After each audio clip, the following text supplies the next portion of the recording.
보십시오. 여러분, 이런 예화가 있습니다. 제가 기억하는 예화인데 그 영국에서 일어났던 일이라고 합니다. 근거 있는 얘기인지 모르겠습니다. 교회 옆에 술집이 생긴 거예요. 근데 그 술집이 장사가 너무 잘 되는 겁니다. 정말 그 동네 마을에 있는 남자들이 와서 흥청망청 술을 마시고 또 거기에 많은 여인들이 찾아와서 유흥을 즐기고, 이건 소위 말해서 대박이 난 술집. 근데 그런 술집이 교회에 있으니 어떡하겠습니까? 그래서 교회가 온 성도들이 모여서 그 담임 목사님께서 선포했습니다. 이제 오늘부터 저 술집이 우리 교회 옆을 떠나도록, 망하도록 우리가 밤낮으로 기도하자고. 그렇게 기도를 선포하고 정말 밤낮으로 기도했답니다. 하나님, 저 교회 옆에 있는 술집 망하게 해달라고, 나가게 해달라고. 그런데 한 달이 지났는데 그 많던 손님들이 뚝 끊기고 정말 그 술집이 망하게 돼버렸습니다. 그런데 그 술집의 사장이 이거 교회 때문에 이렇게 됐다고, 이거 소송을 건 거죠. 근데 소송을 걸어서 재판을 하는데 재판장이 물었다고 합니다. 그 사장에게, 그래, 이 술집이 망하게 된 이유가 정말 저 교회 때문이라고 생각하냐고 했더니 사장이 그랬답니다. 맞습니다. 교회가 기도했기 때문에 우리 술집이 망했다고. 그러니까 소송을 걸었으니까 교회 담임 목사가 피고 아니겠습니까? 그래서 피고에게, 담임 목사에게 물었답니다. 이 일에 대해서 어떻게 생각하냐고. 그랬더니 담임 목사가 이렇게 얘기합니다. 아니, 재판장님, 합리적으로 생각해 보십시오.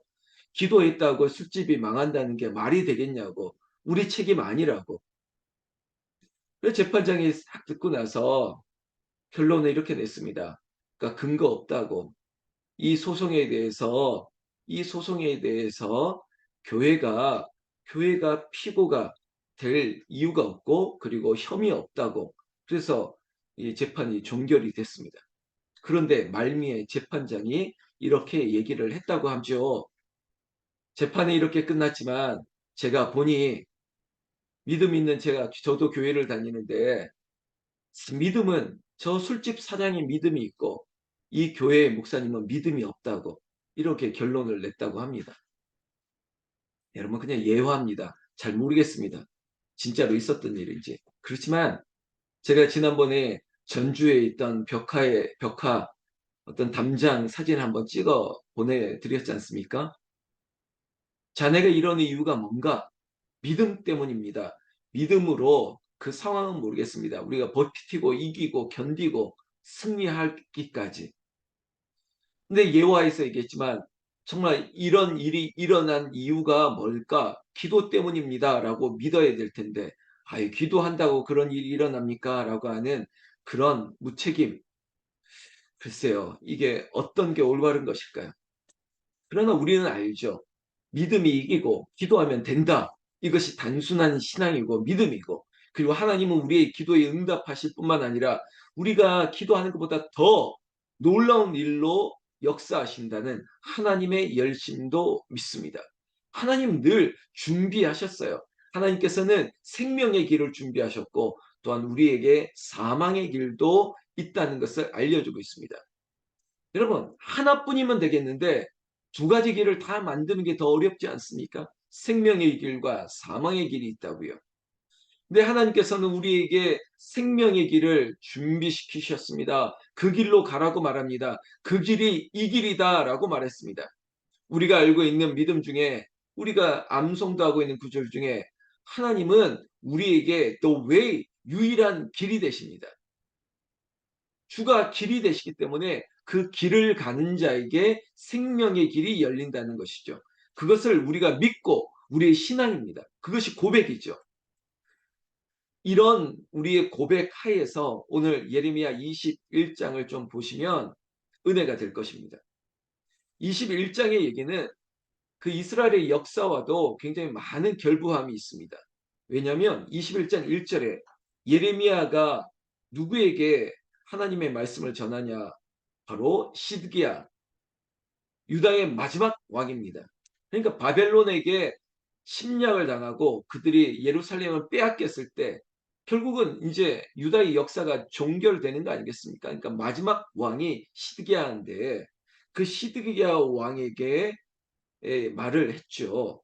근데 21장 1절 보십시오. 여호와께로부터 예레미야에게 말씀이 임하니라. 시드기야 왕이 말기야의 아들 밧수올 제사장 마아세야의 아들 스바냐를 예레미야에게 보내니라. 예레미야가 시드기야에게 하나님의 심판을 말씀을 전했는데 그 말씀을 듣고 어떤 반응을 일으키냐면 여러분 밧수올과 스바냐를 예레미야에게 보냈다는 겁니다. 그러니까 전령을 보냈습니다. 어떤 전령이냐면 2절 말씀에 이것도 역사거든요. 바벨론의 느부갓네살이 쳐들어와서 예루살렘을 빼앗겼습니다. 그런데 왜 예레미야에게 보냈냐면 두 사람을 2절 말씀을 보면 바벨론의 느부갓네살 왕이 우리를 치니 청컨대 너는 우리를 위하여 여호와께 간구하라.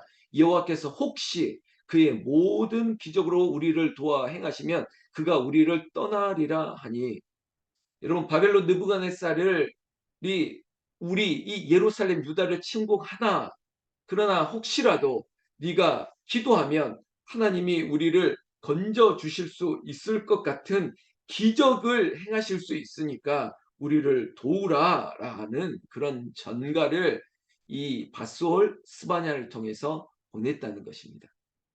여러분 저는 2절 말씀에 이 시드기야의 그 태도가 저는 굉장히 걸립니다. 왜냐? 이런 구절이죠. 여호와께 간구하라. 여호와께서 혹시 여러분 혹시에다가 여러분 한번 동그라미를 쳐보십시오. 혹시 여러분 이런 믿음 가지고는 하나님의 응답이 없습니다. 여러분 단순한 믿음은 반드시 반드시 내가 너를 축복하리라. 여러분 반드시 하나님께서 응답하실 것이고 반드시 우리에게 좋은 것으로 주실 것이다라고 하는 이 단순한 확신이 있어야죠. 믿음이 있어야죠. 그런데 지금 시드기야는 제1 옵션이 아니라 2 옵션 뭐 이런 혹시예요. 혹시 여호와께서 그것도 기적으로 이겁니다. 여러분 이거 굉장히 요행을 바라는 거 아닙니까? 여러분 혹시라도 도와주실 수 있다면 기적을 좀 베풀어 달라고 이건 간절함인 건지 아니면 절박함도 아닌 것이 뭘까요? 그저 코너에 몰렸으니까 이거라도 한번 붙잡자. 자 뭐라도 하나 붙잡는데 그 중에 하나가 하나님께 기도하는 것이고 내가 기도하는 것도 아니고 여러분 지난주에 히스기야가 그가 기도하는 것도 아니고 그냥 자기의 기도도 아니고 예레미야 그것도 예레미야를 늘 핍박하고 조롱했지 않습니까? 여러분 좀 인간적으로 좀 알아봤어야죠. 누구에게 보냈습니까? 바스올을 보냈지 않습니까? 우리가 조금 앞선 장에서 보면 바스올은요 예레미야가 가짜 선지자라고 하면서 뺨을 때리고 멱살잡이하고 감금했던 그런 제사장입니다. 바스올. 근데 이렇게 도움을 요청하러 보내는 사람을 이런 사람을 보내다니요. 이거 정말 생각이 없는 거죠. 아니면 제가 앞서 말했던 것처럼 어떠한 간절함도 아니고 절박함도 아니고 그저 요행을 바라는데 이 바수호를 보냈다는데 저는 너무 이 시드기야 왕이 뻔뻔하다 그런 생각까지 들었습니다. 여러분은 어떠세요? 근데 제가 이런 표현을 쓰는 것은 이런 거죠. 이렇게 지금 20장까지 오면서 얼마나 많은 하나님의 말씀을 전했습니까?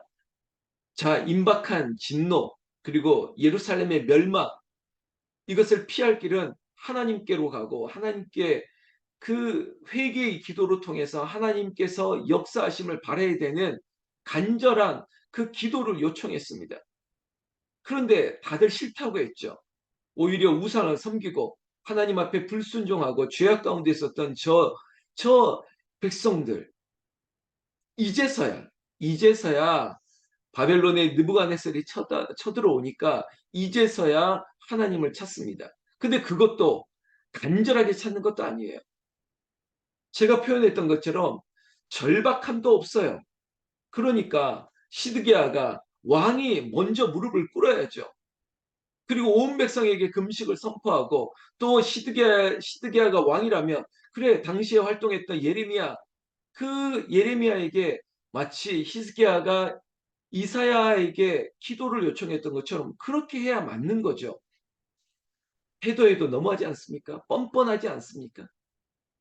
그럼에도 불구하고 3절 말씀 보면 예레미야가 그들에게 대답하되 너희는 히스기야에게 이같이 말하라. 그래도 예레미야는 이런 상황임에도 불구하고 히스기야에게 살 길을 알려주고 있습니다. 지금 4절부터 그 내용인데요. 제가 그 내용을 우리가 봉독했으니까 읽었으니까 제가 조금 줄여서 얘기하겠습니다. 자, 이미 바벨론이 느부갓네살이 쳐들어왔으니까 그들과 대항하고 싸우는 게 아니라 투항하라, 항복하라 이렇게 얘기한다는 거예요. 여러분, 항복하는 게 오늘 8절 말씀 보십시오. 여호와께서 말씀하시기를 보라 내가 너희 앞에 생명의 길과 사망의 길을 두어놓으라 너는 이 백성에게 전하라 하셨느니라. 자, 두 길을 예비했답니다. 생명의 길과 사망의 길을. 그런데 4절부터 3절부터 쭉 얘기했던 살 길이 무엇이냐? 투항하라, 항복하라 라고 하는 얘기입니다. 너희들이 그저 이 성에 남아서 그래 결사항전을 한다고? 성지순례를 가신 분 중에 가시면 마사다라고 하는 요새를 방문하게 되기도 합니다. 우리가 끝까지 남아 여기서 죽자 그러면서 자결을 택하는 것 그거 아니라는 거예요. 그럴 사람도 아닌 것 같은데 온 백성들이 여기서 남아서 저 느부갓네살과 항전하다가 여기서 하나님께서 우리를 도우신다, 기적을 베푸신다, 예루살렘 성은 하나님의 도성이니까 영원히 무너지지 않을 거야라고 하는 근거 없는 자신감, 하나님 뜻도 모른 채 그저 인간적으로 해보려고 하는 그런 거 가지고는 너희들이 살 길이 열리지 않는다는 겁니다. 그래서 살 길, 생명의 길과 사망의 길이 있는데 항복하세요. 이게 우리가 살 길입니다.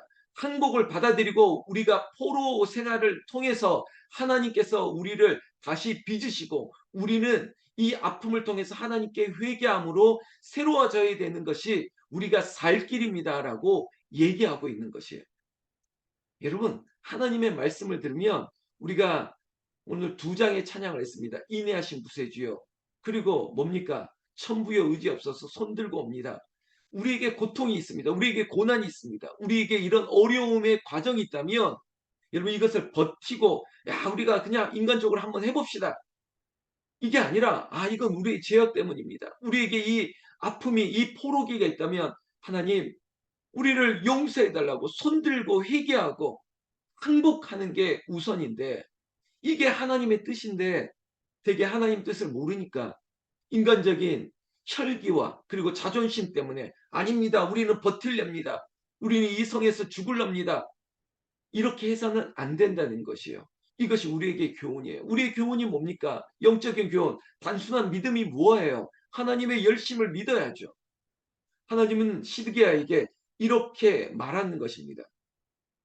여러분 그러면 어떤 결정을 해야 될까요? 생명의 길을 택해야죠. 11절 말씀 보십시오. 유다 왕의 집에 대한 여호와의 말을 들으라 들으라 라고 얘기하고 있습니다. 지금 우리가 21장까지 오면서 수도 없이 저 이스라엘 백성들 향해서 들으라 유다 백성들아 들으라 너 임금과 그리고 제사장과 선지자들이여 들으라 했는데 심지어 이 생명의 길이 어떤 길인지 얘기했다면 지금 살 길을 들었지 않습니까? 그러면 그 길을 택해야죠. 여러분 우리에게도 마찬가지입니다.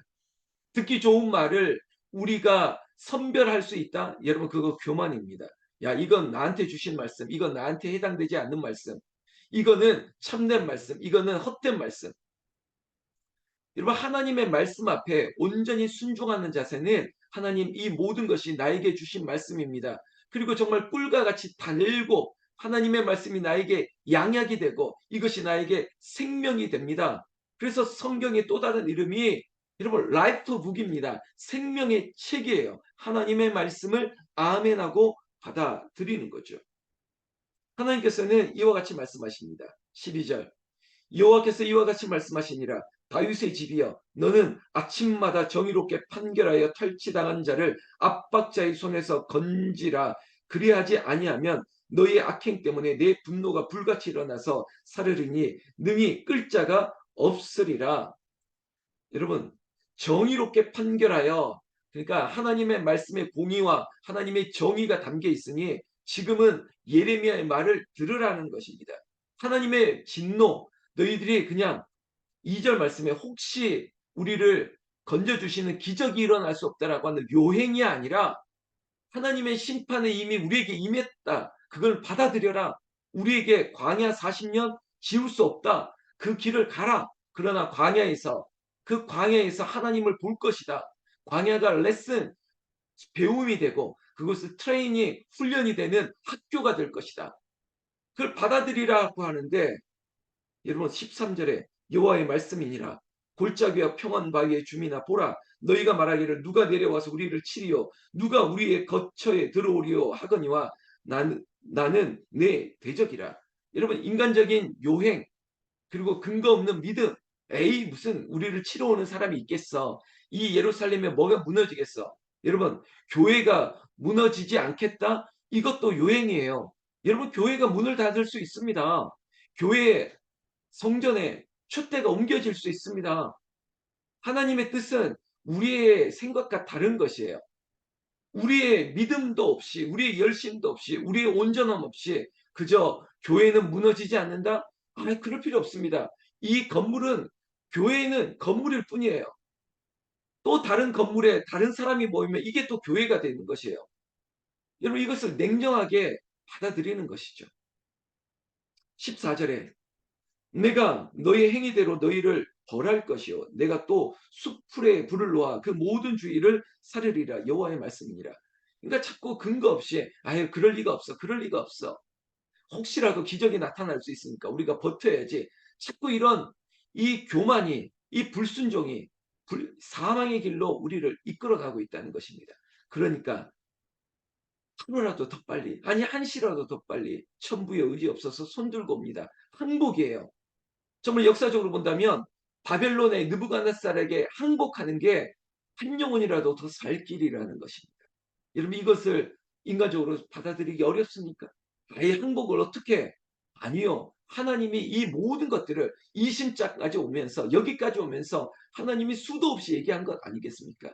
이제 이 불순종과 우상숭배 죄악 가운데 있는 하나님의 백성을 되돌릴 수밖에 없는 것은 광야 그리고 바벨론의 포로기 이 시절을 보내야 되겠다는 하나님의 뜻인 것입니다. 여러분 이 뜻을 받아들이는 것이죠. 우리의 인생 가운데 고난을 면할 수는 없으나 교난을 이길 수 있는 것은 오늘도 인내하신 구세주 천부의 의지 없어서 손들고 오는 주님 앞에. 그래서 오늘 제가 소나무 향기에도 신약 시편의 말씀을 인용할 텐데 여러분 주의 앞에 생명이 있습니다. 그의 앞에 즐거움과 기쁨이 있습니다. 오늘 여러분 어제 쉼과 충전을 얻다면 여러분들의 삶의 예배의 자리에서 주님 앞으로 더 가까이 가서 생명을 얻고 기쁨과 즐거움을 누리시기를 나는 우리 주 예수님의 이름으로 축원합니다. 기도하겠습니다.